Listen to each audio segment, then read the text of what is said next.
Hello guys and welcome to AI Basics. In this tutorial, we're gonna look at how to ask questions on ChatGPT. Now let's begin.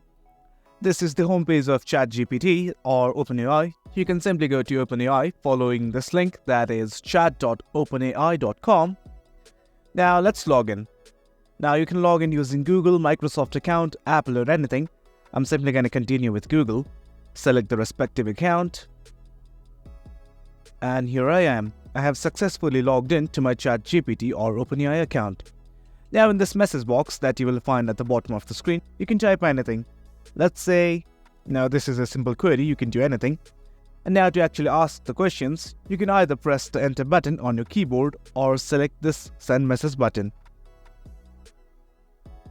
You can ask anything to ChatGPT and it will answer you promptly. And that's it guys, that's it for the video. That's how you ask questions on ChatGPT or OpenAI.